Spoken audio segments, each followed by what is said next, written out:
का body structure decide करेगा आपको कितने डार्ट की कुर्ती बनानी है। तो ऐसा नहीं है मैंने आज आप लोगों को सिंगल डार्ट की बता दी तो आपने सबके ऊपर ही वही चेप दिया जिसके ऊपर जा नहीं रहा। गुड मॉर्निंग एवरीवन, कैसे हैं आप सब? आई होप मस्त होंगे। तो गाइस, आपकी दुआ से मैं भी एकदम मस्त हूँ। और जैसा कि आप जानते हैं, हमारा बॉटम वो खत्म हो चुका है, तो अब हमारा स्टार्ट होने वाला है फिर इंसर्ट।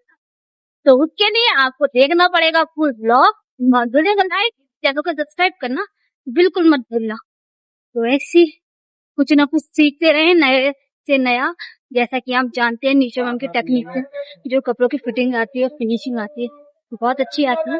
तो इंटरेस्टिंग सीखने के लिए तैयार हो जाए भाई। Good morning sir. Sir good morning. वो चीजें मिलेंगी आपको।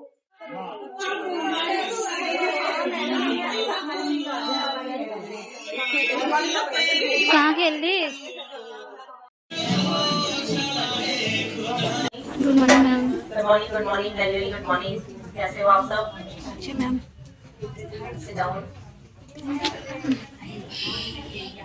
बच्चे रो रहे हैं, जल्दी करो।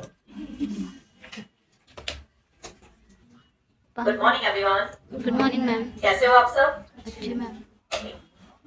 आज का जो क्लास है वो बहुत ज्यादा इम्पोर्टेंट है, इसलिए आज जो आप लोगों का 2 मिनट का मेडिटेशन होगा वो बहुत ज्यादा पावरफुल होना चाहिए, बहुत ज्यादा स्पेशल होना चाहिए। तो सबसे पहले हम 2 मिनट का मेडिटेशन करेंगे, फिर उसके बाद क्लास कंटिन्यू करेंगे। रेडी हैं आप सब? सबसे पहले आपको बैक स्ट्रेट रखना है, सीधा रखना है।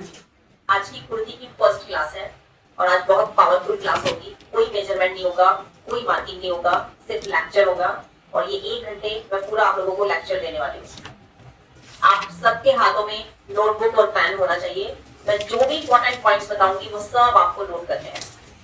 कुछ भी आउटफिट बनाने हैं, सबसे ज्यादा इंपॉर्टेंट है आपका मेजरमेंट, और यही स्टिचिंग का फाउंडेशन भी है। इसका मतलब है आप एक्सपर्ट हो, आपका फाउंडेशन बहुत स्ट्रॉन्ग है। और अगर आपका फाउंडेशन बहुत स्ट्रॉन्ग है तो आप बहुत लंबी जो बोलते हैं ना, लंबी छलांग के घोड़े हो, तो आप कहीं पे भी जा सकते हो। फाउंडेशन ही सबसे ज्यादा इंपॉर्टेंट होना चाहिए अगर आप स्टिचिंग में, फैशन डिजाइनिंग में आगे जाना चाहते हो, क्योंकि सबसे ज्यादा इंपॉर्टेंट फिटिंग होता है और फिटिंग का जो फाउंडेशन है वो मेजरमेंट ही है। अगर मेजरमेंट सही नहीं हुआ तो फिटिंग बिल्कुल खराब हो जाएगी। बिल्कुल किसी भी आउटफिट को बनाते हो मेजरमेंट सबसे ज्यादा इंपॉर्टेंट होता है। अगर मेजरमेंट ही सही नहीं है, मेजरमेंट ही गलत है, तो फिर सब कुछ गलत होता चला जाएगा। तो सबसे पहले फोकस आपको मेजरमेंट पे ही करना है। और आज मेरी बात ध्यान से सुन लीजिए, ऐसा नहीं होता कि आपने एक बार मेजरमेंट ले लिया और आप एक्सपर्ट हो गए। मेजरमेंट लेना सीखने में भी आपको कम से कम 15 डेज लग जाएंगे सबको, तब जाकर तो आप मेजरमेंट सही तरीके से लेना सीखोगे।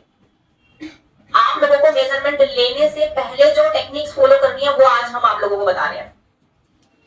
सपोज करो आप सबके पास कोई भी एक ऐसा क्लाइंट आया जिसका बॉडी स्ट्रक्चर बहुत ज्यादा कॉम्प्लिकेटेड है और उसका बस्ट बहुत हैवी है। लोगों को देखा होगा आपने, फीमेल्स में भी ना बस्ट इतना हैवी होता है और सारी चीजें ये छोटी होती हैं, कम होती हैं, मेजरमेंट बहुत ही कम आता है, सिर्फ बस्ट हैवी होता है। तो वहां पे उसका फिटिंग ही नहीं दे पाएंगे, कप साइज कैसे कंट्रोल करेंगे? तो वहां पे अगर आपने अच्छे तरीके से मेजरमेंट ले लिया तो सब कुछ पता चल जाता है। जब मेरे पास क्लाइंट आता है और मैंने अपने क्लाइंट का मेजरमेंट ले लिया, मेजरमेंट लेते लेते ही मुझे पता चल जाएगा मुझे क्या करना है। लेते हुए ही मैं ये डिसाइड कर लेती हूँ मुझे ये 1 डार्ट पे बनानी है कुर्ती, मुझे 2 डार्ट पे बनानी है, मुझे 3 डार्ट पे बनानी है, या फिर क्लाइंट की चॉइस क्या है। इन सारी चीजों पे डिपेंड करता है मैं क्या करने वाली हूँ। जब मैंने किसी का मेजरमेंट लिया और मैंने देखा क्लाइंट को एकदम परफेक्ट फिटिंग चाहिए और बॉडी स्ट्रक्चर भी कॉम्प्लिकेटेड है, तो मुझे हर एक पॉइंट पर डार्ट क्रिएट करना पड़ेगा, क्योंकि जब बॉडी स्ट्रक्चर अप डाउन होगा तो मुझे उसको बैलेंस करना तो पड़ेगा ही। अब बैलेंस ऐसे तो नहीं होता है, बैलेंस तो डार्ट से ही होता है। तो हमें कौन कौन से पार्ट में डार्ट लगाना है, कहाँ पे नहीं लगाना है, ये सारी चीजें डिपेंड करती है। तो आप लोगों को ध्यान रखना है जब आप किसी का भी मेजरमेंट लेंगे, जो आज मैं आप लोगों को मेजरमेंट के पॉइंट्स बताऊंगी वो सारे मेजरमेंट आपके पास होने चाहिए। जब आप मेजरमेंट लेंगे तो सामने वाला अपने आप ही जज कर लेगा कि आप कैसा काम करते हैं, क्योंकि जब आपका मेजरमेंट ही प्रोफेशनल होगा तो वो देखते ही मेजरमेंट में ही समझ जाएगा ये तो बहुत अच्छा काम करने वाले हैं। ऐसा मेजरमेंट तो मैंने लाइफ में कभी भी नहीं देखा कि ऐसा भी मेजरमेंट लेते हैं जैसा ये ले रहे हैं। बिल्कुल डार्ट पे भी बनती है कुर्ती, डबल डार्ट पे भी बनती है कुर्ती, 3 डार्ट पे भी बनती है। क्लाइंट की चॉइस, क्लाइंट का बॉडी स्ट्रक्चर डिसाइड करेगा आपको कितने डार्ट की कुर्ती बनानी है। तो ऐसा नहीं है मैंने आज आप लोगों को सिंगल डार्ट की बता दी तो आपने सबके ऊपर ही वही चेप दिया, जिसके ऊपर जा नहीं रहा था उसके ऊपर भी आपने 1 डार्ट भी डाल दिया। नहीं, ऐसा नहीं होता। बॉडी स्ट्रक्चर डिसाइड करता है आप कितने डार्ट की कुर्ती किसके ऊपर डालेंगे, तभी तो उनकी फिटिंग अच्छी आएगी। सामने वाले को तो बॉडी स्ट्रक्चर पे डांट की जरूरत ही नहीं है, फिर भी डांट डाल रहे हो, क्यों भाई? उसमें तो जरूरत ही नहीं है, तो उनको डांट डालने की जरूरत ही नहीं है। तो उनका जो मेजरमेंट है वही डिसाइड करता है कि सिंगल डांट बनानी है। बहुत सारे क्लाइंट ऐसे होते हैं कि जो डांट नहीं डलवाते हैं और जरूरत है उनकी बॉडी स्ट्रक्चर पे डांट डालने का। सोचो कि उनका कप साइज बहुत हैवी है और अपर बस्ट उनका बहुत कम है, कप साइज हैवी है, अपर बस्ट बहुत कम है, कि मुझे डांट नहीं चाहिए तभी मैं डालूंगी। और अगर वो कहती है कि मुझे डांट नहीं चाहिए, मुझे ऐसे ही बना के दो, तो फिर मैं उनकी फिटिंग उनको दिखा दूंगी, देख लीजिए ये वाली फिटिंग आने वाली है, अगर पसंद है तो फिर ठीक है बना दूंगी। साइज भी देखो ना, आपका बॉडी स्ट्रक्चर कैसा है, आपके ऊपर नहीं जाएगा। आपको ये फिटिंग अच्छी लग रही है, ये फिटिंग अच्छी लग रही है, डांट से क्या मतलब है? डांट को तो हम प्रेस करके इतना हाइड कर देते हैं कि डांट तो विजिबल ही नहीं होता। प्रेस करने में तो हम वैसे ही एक्सपर्ट है, हमने वैसी एक्सपर्टीज ले ली है प्रेस करने में, तो या ऐसे वाली ये लाइन आ जाती है। बहुत सारे लोगों में यहाँ पे लाइन बनती है। तो हर एक बॉडी स्ट्रक्चर अपने आप में अलग होता है, बिल्कुल अलग। जैसा अभी बताया ना, जैसे फेस के फीचर्स अलग अलग हैं, वैसे ही आप लोगों का बॉडी स्ट्रक्चर भी अलग अलग है। बहुत लोग कहते हैं ना कि झोल नहीं आना चाहिए, झोल तो हमारी बॉडी स्ट्रक्चर में भी है। जब आपकी बॉडी पे बहुत ज्यादा फैट आ जाता है ना, तो अपने आप ही झोल क्रिएट हो जाता है। देखा होगा ना, यहाँ से स्किन लटक जाती है, ये चीज बहुत ज्यादा आ जाती है, बाहर से सब लटक जाता है, यहाँ से स्किन बाहर आ जाती है। तो जब आपकी बॉडी पे जैसे जैसे फैट बढ़ता रहता है, वैसे वैसे ही बॉडी पे भी झोल क्रिएट होता रहता है, आता रहता है अपने आप ही, है ना। तो जब आपका ऊपर वाला बॉडी स्ट्रक्चर ही ऐसा है, तो फिर प्रॉपर ऐसे स्लिम फिट तो हम नहीं दे सकते, अकॉर्डिंग ही तो हम फिटिंग दे सकते हैं। तो ये सारी चीजें आपको क्लाइंट को शेयर भी करनी होती है। सामने से देखो, साइड से देखो, भाई कैसे घूर रहे हो, है ना। तो इस तरीके से आपको उनको 5 मिनट देखना है, उनको पहचानना है। ये छोड़ दीजिए, चेहरे से मत पहचानिए, हमेशा बॉडी स्ट्रक्चर से पहचानिए। देखो, अगर किसी का चेहरा छुपा देते हैं तो नीचे का जब लोअर बॉडी स्ट्रक्चर दिखता है तो आप लोग देख लेते हो ना, ये हमारी फैमिली का ये बंदा है। सबका बॉडी स्ट्रक्चर अलग अलग होता है, फिंगर्स का, हैंड का। अगर हैंड ही ऐसे दिखाओगे ना, आपकी फैमिली में कितने भी मेंबर है, आप सिर्फ हैंड दिखाइए ऐसे, तो आप हैंड से पहचान लेंगे ना, ये उनका हैंड है, ये उनका हैंड है। तो इसी तरीके से हमारा बॉडी स्ट्रक्चर भी होता है, किसी से किसी का मैच नहीं करता। क्लास है आपका, तो आपने तो पूरा 1 साल का लिया है, तो 1 ईयर आप लोग मुझसे सीखेंगे, समझ रहे हो। अगर एक दिन की अगर क्लास होती है, वहां पे जितने भी स्टूडेंट्स होते हैं वो मिक्स होते हैं। वहां पे बहुत सारे लोग किसी और के स्टूडेंट होंगे, बहुत सारे लोग अभी इंडस्ट्री में सिखा रहे हैं, तो वहां पे क्या होगा, मिक्सअप होगा। वहां पे मैं ये कहती हूँ कि आप जिससे भी सीख रहे हो, अगर आप उनका मेथड यूज कर रहे हो और आपको प्रॉब्लम्स नहीं आ रही है, तो मुझे मेरा सीखने की जरूरत नहीं है, मेरे पास आने की भी जरूरत नहीं है, क्योंकि आप वहां पे सेटिस्फाई हो। आप ये चीज देखो, दुनिया में कितने सारे लोग सिखाते हैं, क्या सबका मेथड गलत है? बिल्कुल भी नहीं है। अगर उनका उस मेथड को यूज करके रिजल्ट आ रहा है तो उनका मेथड बहुत अच्छा है। अभी लास्ट टाइम मैंने बताया था कि मेरे को अगर फीवर होता है तो मैं घर के गली में ही झूला चौक छाप डॉक्टर है, उसी से ले लेती हूँ दवाई, मिनट में ठीक हो जाती हूँ। मुझे उसकी दवाई लगती है तो मुझे दूसरे के पास जाने की जरूरत ही नहीं पड़ती, समझ रहे हो। तो जहां पे आप सेटिस्फाई हो वहीं पे रहो, लेकिन अभी के लिए आप सेटिस्फाई नहीं थे, इसलिए आपने क्लास लिया, है ना। तो अब आपको वो सारी चीजें यूज करनी है, वो सारे मेथड फॉलो करने हैं जो बिल्कुल परफेक्ट है। अभी हम बॉडी स्ट्रक्चर पे काम कर रहे हैं। मैं कभी भी वॉइस सबको क्लियर आ रहा है? तो 1.5 से 2 घंटे हो जाएंगे, इसलिए मैंने आज मेजरमेंट को स्किप कर दिया। कल मैं आपको मेजरमेंट लेना सिखाऊंगी। हमारा जो बॉडी स्ट्रक्चर का पूरा मतलब ऊपर से नीचे तक जो हमारा बॉडी है, उसका जो सेंटर पार्ट है वो हमारा नेवल है। अब नेवल से नीचे पे काम कर लिया हमने अच्छे से सब कुछ। मुझे बहुत मतलब खुशी हो रही है ये देखकर कि आप लोगों ने अपने अपने पार्टनर की भी अगर पैंट बनाई है ना, वो भी बहुत परफेक्ट बनी है, जबकि वहां तक तो हम गए भी नहीं है, वहां पे तो हम कोर्स के एंड में जाने वाले हैं। मतलब बहुत ही ज्यादा सेटिस्फेक्शन मिला है मुझे कि आप लोगों ने जो भी बनाया है वो सब बहुत अच्छा बना है। इनफैक्ट मैं पैनल प्लाजो देख रही हूँ, जैसा मुझे रिजल्ट चाहिए था अपने स्टूडेंट से, मेरे स्टूडेंट ने बिल्कुल वैसे ही रिजल्ट मुझे दिया है। हर एक बॉडी पार्ट पर काम करके चेक करिए, लेकिन सबसे पहले खुद को। अगर हम किसी भी फील्ड में जाते हैं, उस फील्ड में आपको सबसे पहले अपना फाउंडेशन, अपना बेसिक स्ट्रॉन्ग करना है, जैसे अभी हम कर रहे हैं। हमें सबसे पहले खुद को पहचानना है, खुद के बॉडी स्ट्रक्चर पे इतनी सारी एक्सपर्टीज ले लेनी है कि हम जो भी अपने ऊपर बना रहे हैं ना, वो बेस्ट बन रहा है। फिर धीरे धीरे करके हम किसी और पर्सन का बनाना शुरू करेंगे, लेकिन सबसे पहले खुद का बनाना है। जो भी चीजें मैं आप लोगों को बताऊंगी, वही सेम चीजें आपको किसी और के बॉडी स्ट्रक्चर पे भी अप्लाई करनी है। मैं सिर्फ आपको कॉपी और पेस्ट मारने की बात कर रही हूँ, मैं किसी और चीज की बात नहीं कर रही। सिर्फ आपको कॉपी करना है और फिर पेस्ट मार देना है। कैसे? छोटा बच्चा पावरफुल है, बहुत ज्यादा पावरफुल है, कभी भी प्रॉब्लम नहीं आएगी, एक्सपर्ट बन जाओगे। अपनी बॉडी के ऊपर ना मार्क करना, आपने जो नेक की विड्थ रखनी है, अब मुझे कितना चाहिए, यहाँ चाहिए, यहाँ चाहिए, यहाँ चाहिए, कितना ब्रॉड रखना है, वो सब आप यहाँ पे बॉडी पे निशान लगा दोगे। फिर आपको रेडी शोल्डर कितना चाहिए वो भी निशान लगा दोगे। फिर आपको आर्म होल कैसे चाहिए वो भी निशान लगा दोगे। ये सब बॉडी के ऊपर लगाना है। स्केच पेन ले लीजिए या पेन ले लीजिए और कुछ भी नहीं करना, जो मेजरमेंट आ रहा है ना सब कॉपी पेस्ट मारना है, मार्किंग करनी है। और देखो सबकी बॉडी पे ऐसे ही करना है। हमने एक बार ना मतलब एक एक्सपेरिमेंट किया था, बहुत सारे लोगों को इकट्ठा किया जिसका साइज था 36। मैंने अपने आप को भी वहां पे इन्वॉल्व किया, मेरा साइज भी 36 था। इनफैक्ट मेरे घर में भी 3 लोग हैं, उनका सबका साइज 36 है। यहां से मैंने बहुत कुछ सीखा है। मेरा जो शोल्डर है वो बहुत कम है, लेकिन मेरी जो सिस्टर इन लॉ है उनका शोल्डर बहुत ज्यादा है, जबकि मेरा बस्ट और उनका बस्ट सेम है। भाई ये क्या है, हम दोनों का साइज सेम है, मैंने बहुत बार नाप लिया है, लेकिन जब आप मेरे कपड़े पहनते हो, मैं आपके कपड़े पहनती हूँ, तो आते क्यों नहीं है?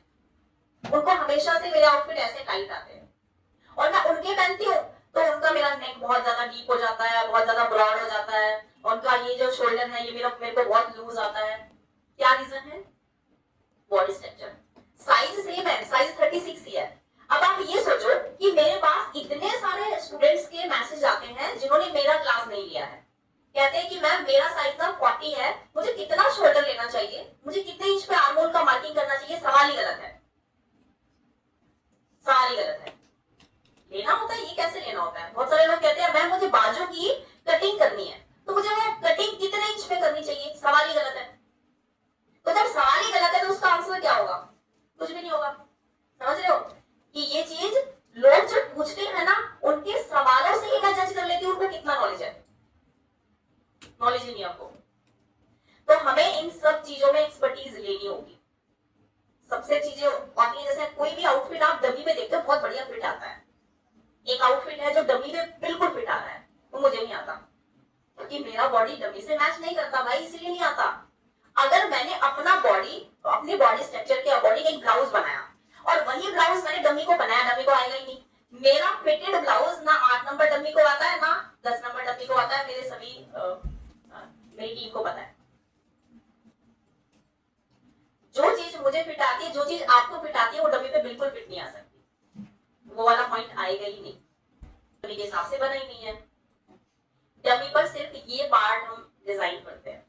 डिजाइनिंग हम सिर्फ ड्रेपिंग का करते हैं, हम सिर्फ फिनिशिंग पे ध्यान देते हैं, शोल्डर आर्म होल पे ध्यान नहीं देते। करके देखो आपके घर में, अगर आपके पास अगर डमी है, डमी का एपेक्स पॉइंट मेजर करो, अपना मेजर करो, डिफरेंस नजर आ जाएगा। टॉप साइज मेजर करो, अपर बस्ट साइज मेजर करो, पता चल जाएगा कि डिफरेंस क्या है। एक्चुअल में डिफरेंस है, तभी तो नहीं आता है। तो हम क्या करते हैं, डमी पे सिर्फ वही डिजाइन करते हैं जो वहां पे करना चाहिए। फिटिंग वाला पॉइंट वहां नहीं लेते, शोल्डर आर्म होल का पॉइंट नहीं लेते। शोल्डर आर्म होल डमी का अलग होता है, फ्रंट क्रॉस अलग होता है। हम सिर्फ कप साइज का मेजरमेंट लेकर वहां पे वो चीज सेट करते हैं। तो भी आगे आगे चलेंगे, जब हम कुर्तियां सीखेंगे तो कुर्तियों में हम पैडेड वाली कुर्तियां भी सीखेंगे, जिसमें पैड लगा के पूरी कुर्तियों को रेडी किया जाता है। बट उससे पहले आप लोगों को अपना बेसिक वाला पार्ट क्लियर कर लेना है।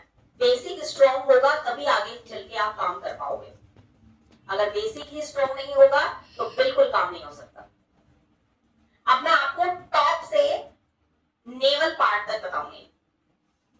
टॉप से नेवल पार्ट का एक एक बॉडी पार्ट को लूंगी और उसके ऊपर आपको एक अच्छा सा लेक्चर दूंगी। सबसे पहले स्टार्ट होता है हमारा शोल्डर। 3 टाइप्स के शोल्डर होते हैं।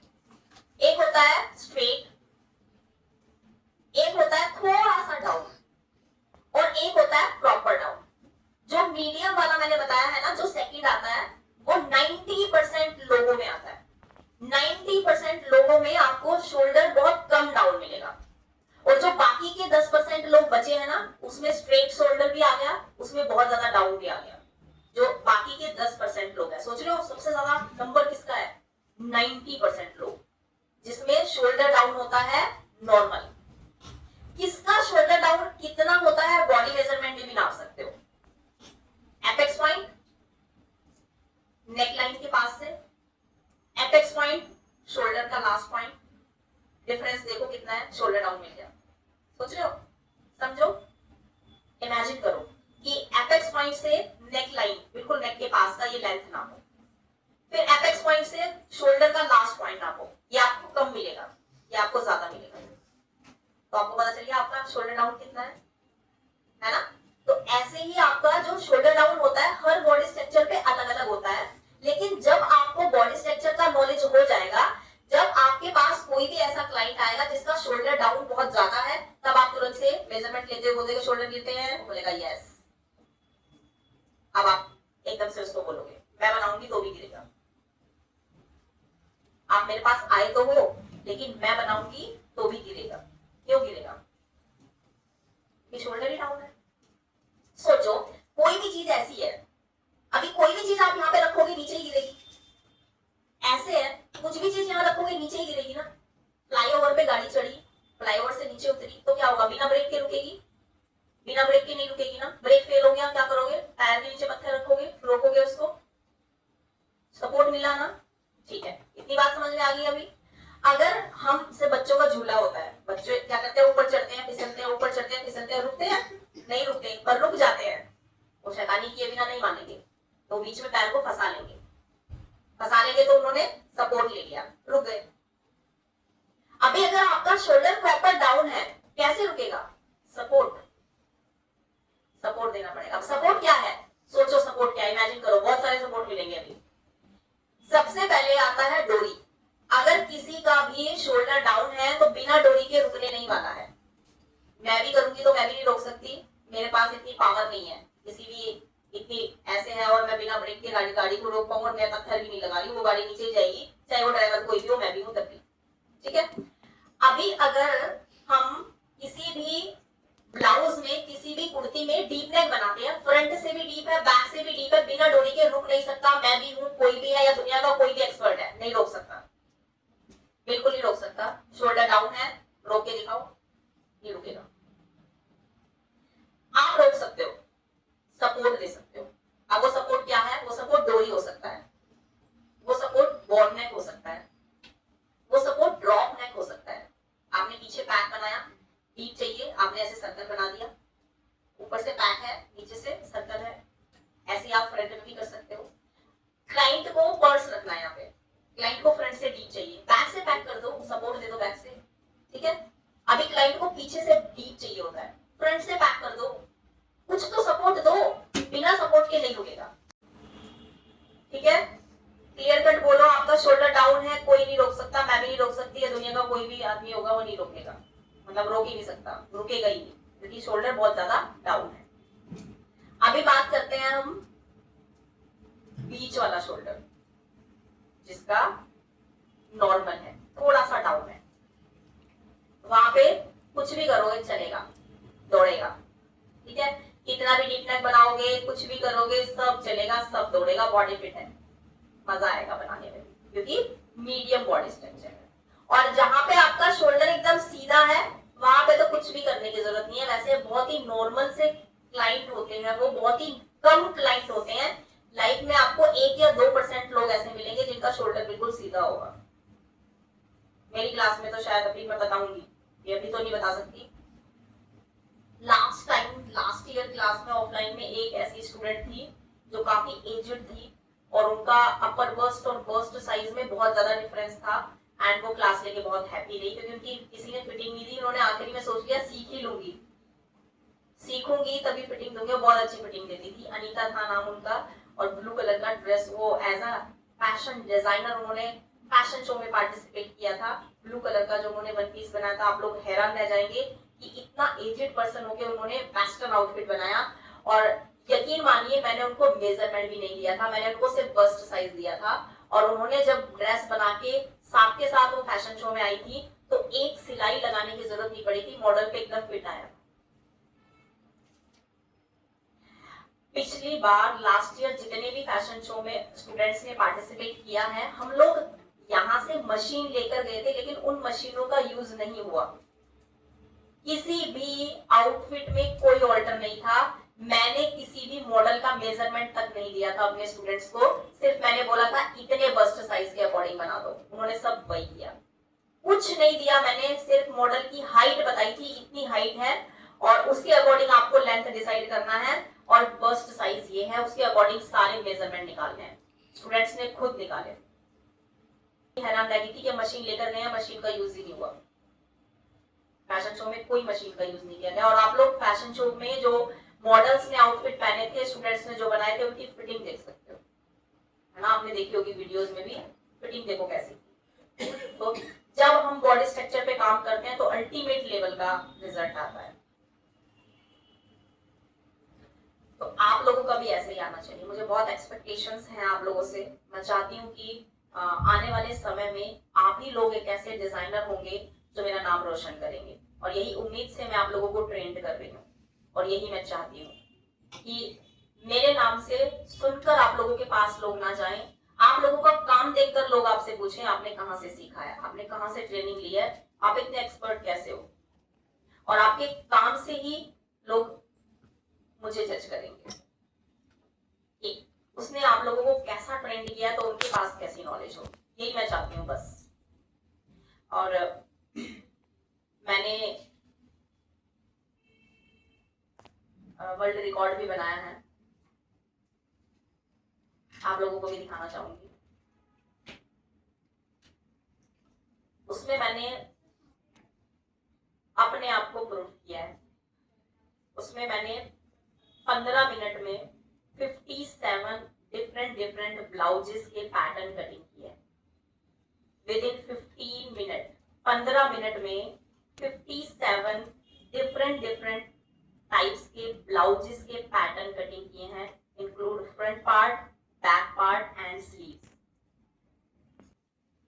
आप लोगों के साथ भी शेयर करना चाहूंगी।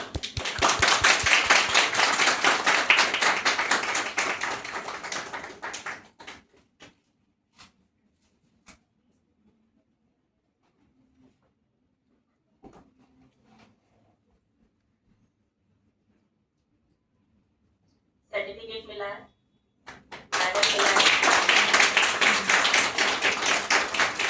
एंड हमारा इस बुक में भी नाम दर्ज हो गया है। Thank you so much. Asia book of record, मैंने बहुत सारे रिकॉर्ड बनाए हैं। Thank you so much, thanks a lot. झलक आनी चाहिए कि आपको इस फील्ड की कितनी नॉलेज है।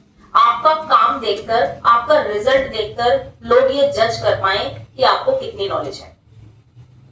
यही होता है। अगर आप खुद को नॉर्मली मतलब दूसरों के सामने जज करते हो कि मैं बहुत बड़ा हूं, वो बहुत समय के लिए नहीं चलता। लेकिन जब एक्चुअल में आप जब स्किल्स पे काम करते हो, तो आपकी जो नॉलेज है ना, वही शोर मचा देती है कि आपको कितनी नॉलेज है और आप किस जगह पे स्टैंड करते हो। तो धीरे धीरे करके आप उस जगह पे अपने आप पहुंच जाते हो। यूनिवर्स आपको खुद पहुंचाता है। आप जिस चीज के लिए एलिजिबल हो, जिस चीज के आप काबिल हो ना, आपको वो पोस्ट जरूर मिल जाती है। देर से मिलेगी लेकिन मिलेगी जरूर। इसलिए मैं आप लोगों को कहती हूँ कि हमेशा काम करना है तो नॉलेज के ऊपर काम करना है, काम करना है तो स्किल्स के ऊपर काम करना है। वो पब्लिसिटी अपने आप होती है। जब आप स्किल्स पे काम करते हो, आपका काम अलग होता है। यही रीजन है कि मैं आज यहाँ पे हूँ। मैंने कभी अपने आप को मतलब ऐसे पब्लिकली इस तरीके से शो नहीं किया कि मैं बहुत बड़े लेवल पे हूँ। नहीं, वो चीज अपने आप हो जाएगी, अभी देखना कुछ समय के बाद। क्योंकि जब हम बैकएंड पे अपने आप को पॉलिश कर रहे होते हैं ना, मतलब जैसे बोलते हैं ना कि आपको एक पेड़ काटना है, दो लोगों को पेड़ काटने के लिए दिया और दोनों लोगों को एक ही कुल्हाड़ी दिया, मतलब एक एक करके बिल्कुल सेम। एक ने धार बनाया अच्छे से, एक काटना शुरू कर दिया। उसने 1-1.5 घंटे तक धार बनाया और फिर 1-1.5 घंटे में उतना कट कर दिया जितना वो नहीं कट कर पा रहा था। उसने बोला भाई तूने क्या किया? उसने कुछ नहीं किया, उसने पॉलिश किया, धार बनाया अच्छे से। तो वही चीजें हैं स्टार्टिंग में। अभी जितने भी स्टूडेंट अभी ये बैच लिया है ना 1 ईयर वाला, अगर आप लोगों का बुटीक है, अगर आप लोगों का मतलब स्टिचिंग का काम बाहर का लेना शुरू कर रहे हो, तो मेरे कहने पे थोड़े समय के लिए रुक जाओ। जब आप इस चीज पे एक्सपर्ट बन जाओगे तो फिर मार्केट में आना, फिर देखना कितना धमाल मचने वाला है। क्योंकि जो रिजल्ट आएगा ना, जो आउटकम आएगा, वो नेक्स्ट लेवल आएगा, एक्सपेक्टेशन से भी परे।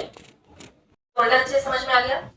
तो जो आपका स्ट्रेट शोल्डर है, जो सबसे पहले बताया था, सीधा भी हो सकता है। तो सीधा जो शोल्डर होता है, वहां पे शोल्डर डाउन करने की नीड नहीं होती, एक्चुअल में नीड ही नहीं होती। वो बिल्कुल ऐसे दिखता है। यहाँ की जो हड्डी होती है ना, ये थोड़ी उठी हुई रहती है और यहाँ की थोड़ी नीचे दिखती है, हल्की डाउन दिखती है। यहाँ से थोड़ा सा उभरा हुआ पार्ट दिखता है, ऐसे लोगों का शोल्डर डाउन नहीं करना चाहिए। वो 100 में से सिर्फ 1 या 2 लोग मिलेंगे। अब आप खुद ही जज कर सकते हो कि कितने % दुनिया में ऐसे लोग हैं जिनका शोल्डर डाउन करना ही नहीं होता।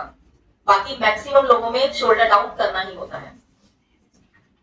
अब दूसरा पॉइंट आता है, फर्स्ट पॉइंट है शोल्डर, शोल्डर के ऊपर अपने अच्छे से कर लिया। अब आता है शोल्डर डाउन। शोल्डर डाउन के बाद आता है आर्म होल। आर्म होल सबसे ज्यादा इंपॉर्टेंट पॉइंट है आपकी स्टिचिंग में। सारी चीजें एक तरफ और खाली आर्म होल एक तरफ, सब कुछ साइड कर दो, खाली आर्म होल को ले लो।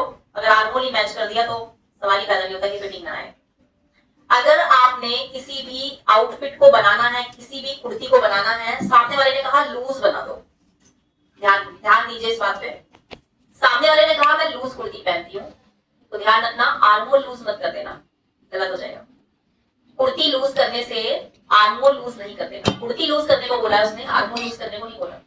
किसी पर्सन ने कहा है मुझे टाइट फिटिंग करनी है, टाइट फिटिंग चाहिए, तो ध्यान रखना आर्म होल टाइट मत कर देना। तो अगर आप अपने क्लाइंट की चॉइस के अकॉर्डिंग अपनी फिटिंग दे रहे हो, उनके आउटफिट को फिट कर रहे हो, तो आपको उनका आर्म होल के साथ छेड़खानी नहीं करना है। जो आर्म होल एक्चुअल में बॉडी का है वही आर्म होल आप वहां पे देंगे, ना आर्म होल को लूज करेंगे और ना टाइट करेंगे। बिल्कुल परफेक्ट आर्म होल आना चाहिए, आर्म होल के साथ कोई छेड़खानी नहीं होगी। अगर आपके क्लाइंट ने लूज फिटिंग या टाइट फिटिंग बोला है, आर्म होल लूज और टाइट नहीं करेंगे। बिना आर्म होल के किसी का आउटफिट बनाना शुरू नहीं करेंगे। अगर आप कंफर्म नहीं है, रोक दीजिए अपने काम को। टीम मेंबर है जिनका मेरा आर्म होल से बिल्कुल मैच करता है, बल्कि मेरे से भी ज्यादा है 1 इंच। मेरा आर्म होल 32 साइज में भी हो सकता है, उससे ज्यादा भी हो सकता है। मेरा आर्म होल 40 साइज वाले बंदे को भी मैच कर देता है। लास्ट ईयर जो बताया था, अनीता नाम की स्टूडेंट थी हमारी, उसका आर्म होल और मेरा आर्म होल बिल्कुल मैच था। उनका बस्ट साइज 40 प्लस था। सोचो 40 प्लस साइज में भी आर्म होल वो आ सकता है जो 36 साइज में है। तो क्या ये सवाल हुआ कि मुझे कितना आर्म होल लेना चाहिए? आप मुझे बताइए, क्या आप जो भी चार्ट, जो भी आप लोग फर्म में यूज करते हो, जो भी आप लोग जो फॉर्मूले हैं वो यूज करते हो, क्या काम आए? बिल्कुल भी काम नहीं आए, फेल हो गए। यही रीजन है, जब आप 10 लोगों का बनाते हो, 1-2 का फिट आ जाता है और 8-10 का गलत आ जाता है, और आप ये सोचते हो मैंने गलती कहाँ की। ये गलती की आप लोगों ने, यही वो गलती थी जो आप लोग इतने सालों से करते आ रहे हो, और अब वो गलती नहीं होगी। आप एक क्लाइंट का बनाओगे फिट आएगा, दूसरे का बनाओगे फिट आएगा। आज तक अब के बाद ऐसा नहीं होगा कि आपने एक बारी में फिटिंग किसी की ना दी हो। जैसे मैं बड़े प्राउड के साथ कह देती हूँ कि मैंने आज तक एक भी क्लाइंट ऐसा नहीं है जिसको एक बारी में फिटिंग की थी। 2012 के बाद, 2012 से पहले एक भी ऐसा नहीं था जिसकी फिटिंग अच्छी आ रही हो। मेरे घर में मेरी सासू माँ बहुत परेशान, बहुत परेशान। शोल्डर डाउन खतरनाक वाला। उसके बाद यहाँ पे पर्स रखती है तो 8 से 10 इंच का गला, पीछे से भी डीप नेक, 8 से 10 इंच का गला, शोल्डर ड्रॉप। फिर मुझे सुनाना क्या सिलाई करती है, मेरे कंधे तो रोक नहीं पाती है, बाकी ठीक है ठाक करेंगी। मेरा दिमाग घुमा हुआ था, बहुत ज्यादा घुमा हुआ था। अभी मैं 2009 से 2012 तक मैं बहुत टेंशन में थी, क्योंकि मैं जो ढूंढ रही थी मुझे नहीं मिला। मैंने बहुत सारी किताबों में ढूंढा, बहुत सारी किताबें खरीदी, उन किताबों में मैंने स्टडी किया, क्योंकि फैशन डिजाइनिंग कहीं से किया नहीं था, सीखा कहीं से था नहीं। तो मैं सोच रही थी क्या फॉलो करूं जो एक ही बारी में फिटिंग आ जाए। मैं बहुत परेशान थी। फिर मैंने खुद से ढूंढना शुरू कर दिया, फिर मैंने इन सभी चीजों को फॉलो किया। फिर 2012 से और आज तक मुझे कोई प्रॉब्लम नहीं आई। मुझे लगता है कि ये जो मेथड है ये बहुत पावरफुल है। ये आप लोगों की दुनिया पलट सकता है, ये आप लोगों की लाइफ को पूरा ट्रांसफॉर्म कर सकता है। और एक ऐसा पॉइंट था, एक ऐसा टर्निंग पॉइंट था जब मेरी वीडियो आप लोगों के सामने आई थी। वो वही टर्निंग पॉइंट था कि अब आप लोगों की लाइफ चेंज होने वाली है, सबकी लाइफ चेंज, क्योंकि ये टेक्निक ही बहुत पावरफुल है। मुझे नहीं पता ये मुझे कहां से मिली है, सीने दिया है। उसने कहा कि तुझे जो दिया है ना उसे बांटने के लिए दिया है, और जितना तो बांटोगे उतना ही बढ़ेगा। और मुझे ऐसे ही फील होता है। जब उन्होंने मुझे ये दिया ना, मुझे फील हो गया, क्योंकि हर एक इंसान के अंदर ना एक हिडन पॉइंट होता है, एक हिडन टैलेंट होता है, उसको पहचानना पड़ता है। मैंने वो थोड़ा बाद में पहचाना। स्टार्टिंग में अगर पहचाना होता तो शायद एक अच्छे कॉलेज से फैशन डिजाइनिंग की होती, साइड से पढ़ी नहीं होती। अगर मुझे पहले ही पता चल जाता कि मुझे ये करना है, बट मुझे उस टाइम पे नहीं पता था। मैं तो ड्राइंग से बहुत डरती थी, मुझे करना नहीं था ये सब चीजें, टीचिंग नहीं करना था, मुझे ग्रोथ नहीं दिखा था इस लाइन में। लेकिन अभी देखो ना, जब लोगों का काम आप करते हो ना, लोगों के सपने पूरे करते हो, तो इतनी ग्रोथ मिलती है। जिस फील्ड में ग्रोथ होती भी नहीं है उसमें भी होती चली जाती है। और ये लाइन ग्रोथ वाली नहीं थी। कोई सोच सकता है कि घर से शुरू किया, सिलाई मशीन से शुरू किया और इतना सब कुछ नहीं हो सकता। लेकिन पावर है ऊपर वाले की जो आशीर्वाद मिलता है ना, और पावर होती है। तो मतलब हम सब लोगों का जो जन्म हुआ है ना, वो किसी ना किसी उद्देश्य से हुआ है। मुझे तो अपना उद्देश्य समझ में आ गया है, अब आप लोग अपना अपना समझ लीजिए। तो सबको अपना समझ लेना चाहिए। जब हम कोई भी काम करते हैं, उस काम को करने से पहले हमें सिर्फ एक चीज ध्यान रखनी है कि हमारे काम करने से कितने लोगों का भला होने वाला है। मैं काम करके कितने लोगों के सपने पूरे करना चाहती हूँ। पहले मैं लोगों के ड्रीम आउटफिट डिजाइन करना चाहती थी, ये मेरा सपना था, लेकिन शायद समय के बदलते खुद को भी बदल लेना चाहिए। अब धीरे धीरे करके मुझे यूनिवर्स ने बताया कि वो सपना नहीं, ये सपना पूरा करो, लोगों को बनाओ। तो वही चीजें में मैं अभी लगी। तो जब हम काम करते हैं ना, तो दिल से काम करते हैं, तो वही होता है। बार बार टॉपिक से भटक जाती हूँ, आर्मोल पे आ गई हूँ, 2 घंटे हो गए हैं। अब देखो आर्मोल, आर्मोल बहुत ज्यादा इंपॉर्टेंट है। जब आप किसी का भी आर्मोल का साइज लेते हो, तो वहां पे आपको बहुत सारी चीजें मिलेंगी। कभी कभी ऐसा भी होगा दोनों साइड का आर्मोल अलग अलग। मेरे साथ बहुत बार ऐसा हुआ है कि दोनों साइड का आर्मोल अलग अलग है, और जब आर्मोल अलग अलग आता है तो अलग अलग के हिसाब से ही आपको आउटफिट भी रेडी करना होता है। कभी कभी तो 2-2 इंच का डिफरेंस होता है आर्मोल में, एक साइड से 2 इंच कम होता है, एक साइड से 2 इंच ज्यादा होता है। लेकिन अगर आप बार बार मेजरमेंट लोगे, बार बार 2 इंच कम आ रहा है, ज्यादा आ रहा है, तो इसका मतलब समझ जाइए जिस साइड से आर्मोल कम है उसी साइड से उनका शोल्डर गिरता है। तो आप फटाक से उनको बोल दोगे आपका तो लेफ्ट से ही गिरता है, बड़े कॉन्फिडेंस से वो बोलेगा हाँ मेरा तो लेफ्ट से ही गिरता है। तो देखो कितना बढ़िया इंप्रेशन बनेगा आपके ऊपर। वो बोलेगा भाई अभी तो सिला भी नहीं है, अभी बता दिया, तो मतलब यही है जो मेरी इस प्रॉब्लम को सॉल्व कर सकती है। तो अगर आप किसी का भी मेजरमेंट ले रहे हो और उस मेजरमेंट में आप ये देख रहे हो कि इनका तो आर्मोल दोनों साइड से अलग अलग आ रहा है, तो उनको बोलोगे ये आपका तो इसी साइड से गिरता है क्या हर बार? हाँ इसी साइड से गिरता है, झोल भी इसी साइड आता है, मेरा दिमाग खराब हो रखा है इतने सालों से, किसी ने मेरा फिटिंग नहीं दिया। बस अब वहीं पे उस चीज को पकड़ लीजिए और वो चीजें अपनी नोटबुक में लिख लीजिए कि शोल्डर इतना है, लेकिन लेफ्ट आर्मोल इतना है और राइट आर्मोल इतना है। लेफ्ट वाले को लेफ्ट के हिसाब से, राइट वाले को राइट के हिसाब से बनाना है। ठीक है, तो ये था आर्मोल। आर्मोल का मेजरमेंट लेते हुए हमेशा लेफ्ट और राइट लेना है, एक साइड से लेने से काम नहीं चलेगा, आपको आर्मोल दोनों साइड का लेना पड़ेगा। पहला पॉइंट शोल्डर है, दूसरा पॉइंट आर्मोल है, तीसरा पॉइंट है front cross. Front cross God gift है, भगवान ने हमें दिया है, बट हमने पहचाना नहीं। जब आपको मैंने बताया कि आप मिरर में अपने आप को देखोगे, तो जब आप हैंड नीचे करके अपने फ्रंट क्रॉस को देखोगे अच्छे से, तो आपको साफ साफ दिखेगा कि आपकी स्किन में दोनों साइड में एक लाइन बन गई है। वही लाइन आपका फ्रंट क्रॉस होती है, और वही लाइन आपको बैक पार्ट में भी मिलती है, वही आपका बैक क्रॉस होती है। तो ये गॉड ने दिया है हमें। अब जब आज आप क्लास के बाद अपने आप को मिरर में देखोगे, तो ये सारी चीजें आप आज नोटिस करोगे। अगर आपका बस्ट साइज 36 है, जरूरी नहीं है 36 के अकॉर्डिंग एक ही फ्रंट क्रॉस होता है। कई लोगों का सीना चौड़ा होता है, कई लोगों के शोल्डर चौड़े होते हैं, तो वो अपने आप आपको मिल जाएगा। कहीं फॉर्मूले के पीछे भागने की जरूरत नहीं है, सबके बॉडी स्ट्रक्चर पे सब कुछ लिखा होता है, कॉपी पेस्ट मारना होता है बस। और स्टिचिंग इतनी इजी है, अगर आप लोगों ने समझ ली, और इसको बहुत ज्यादा टिपिकल बना दिया गया है, बहुत ज्यादा मुश्किल बना दिया गया है, पर एक्चुअल में स्टिचिंग बहुत इजी है। ये दोनों साइज ही डिसाइड करेंगे कुर्ती कितने डार्ट का बनने वाला है और कितने डार्ट का नहीं। अगर अपर बस्ट और बस्ट साइज में डिफरेंस नहीं है, बराबर है, तो कुर्ती बिना डार्ट के बनेगा। ठीक है, अगर अपर बस्ट और बस्ट साइज में डिफरेंस नहीं है तो कुर्ती में कोई डार्ट नहीं आएगा। इसका मतलब है उनका कप साइज बहुत कम है। अपने आप आपको पता चल जाएगा, अरे अब कप साइज बहुत कम है, भले ही वो 38 साइज है। 38 साइज में भी बस्ट और अपर बस्ट सेम हो सकता है, मैंने देखा है। नॉर्मली अपर बस्ट और बस्ट साइज में 2 इंच का डिफरेंस रहता है, जो 90% लोगों में आपको मिलेगा। 90% लोगों में अपर बस्ट और बस्ट साइज में 2 इंच का डिफरेंस रहता है, और जब 2 इंच का डिफरेंस होता है तो सिर्फ सिंगल डार्ट पे कुर्ती बनती है और बहुत फिटिंग आती है, बहुत अच्छी फिटिंग आती है। बस्ट साइज में बहुत ज्यादा डिफरेंस है, 4, 5, 6 इतने इंच का डिफरेंस है, तो 3 डार्ट का कुर्ती बनेगा, 2 से 3। अगर आपका 3 इंच का डिफरेंस है या 4 इंच का डिफरेंस है, 4 इंच तक आप डबल डार्ट की कुर्ती बनाओगे। पर बस्ट और बस्ट साइज में 3 से 4 इंच का डिफरेंस है, तो आपकी डबल डार्ट कुर्ती बनेगी, कुर्ती में 2 डार्ट लगेंगी। ज्यादा डिफरेंस है तो 3 डार्ट कुर्ती आपको बनानी है, या डार्ट को थोड़ा ज्यादा भी कर सकते हो, ये वाली डार्ट को अवॉइड कर सकते हो। एक्चुअल में 3 डार्ट कुर्ती तब बनाते हैं जब उनको ये वाला जो शेप है बिल्कुल ऐसा चाहिए जैसे ब्लाउज में होता है। कई लोग ना बिल्कुल ऐसी फिटिंग चाहते हैं, सांस भी नहीं ले भाई, सांस कैसे लेते हो आप लोग, है ना, ऐसी वाली फिटिंग चाहिए, एकदम पहनते कैसे हो भाई। तो ऐसे लोगों में आपको 3 डार्ट डालना होता है। यहाँ देखते ही नहीं है सामने वाले का बॉडी स्ट्रक्चर कैसा है। आपको बैक में जब डार्ट डालनी होती है तो पहले बैक का शेप तो देख लो 90%। कभी कभी ऐसा होता है कि डार्ट डालने की जरूरत नहीं होती, फिर भी फिटिंग बहुत अच्छी आती है। आप किसी स्केल को रख के ऐसे बैक में, बैक की साइड में ऐसे चेक करोगे, उनका बैक बिल्कुल सीधा मिलेगा आपको। बहुत लोग होते हैं ऐसे जिनकी बैक बिल्कुल सीधी होती है। अरे मत डालो, बैक में प्लेट डालने की जरूरत नहीं है। और अगर किसी को चाहिए तो झूठ मूठ की डाल दो। झूठ मूठ की समझते हो कि बस हल्का सा यूं निशान सा लगा दिया, अंदर से सिलाई में ले लिया, सामने वाले को लग रहा है हाँ प्लेट डल गई है, तो ऐसे वाली प्लेट, ठीक है। जब बच्चा कुछ मांगता है तो ऐसे बोलते हैं ना, फोटो पे लगा देते हैं, ले खा ले, है ना। जब बच्चा बीमार होता है तो बोलते हैं ना, तो झूठ मूठ की उसको बका देते हैं ऐसे कि चलो ले ले। तो ऐसे वाला ही यहाँ पे काम करना है।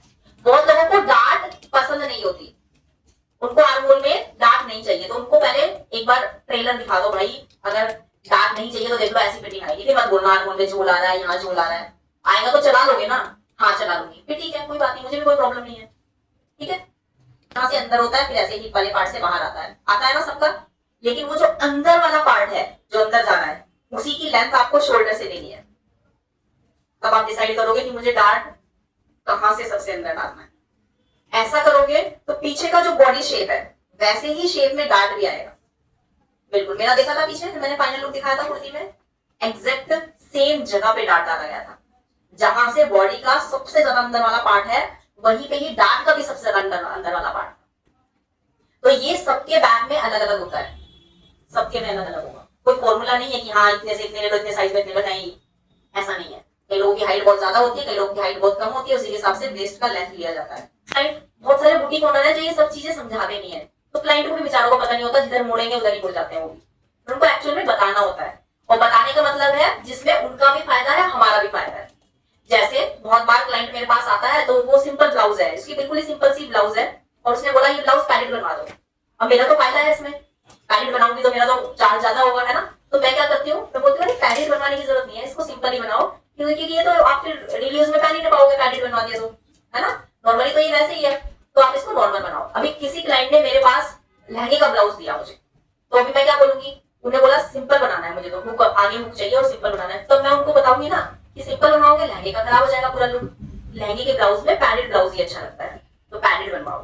तो जो आप अपने क्लाइंट को गाइड कर रहे हो ना, वो बिल्कुल ऐसा होना चाहिए जो है भी एक्चुअल में, जिसमें ना तो आप अपना फायदा देख रहे हो, ना क्लाइंट का फायदा देख रहे हो, ना अपना नुकसान देख, अपना फायदा देख रहे हो क्लाइंट का वो कर रहे हो ना, तो फिर गड़बड़ हो जाएगा।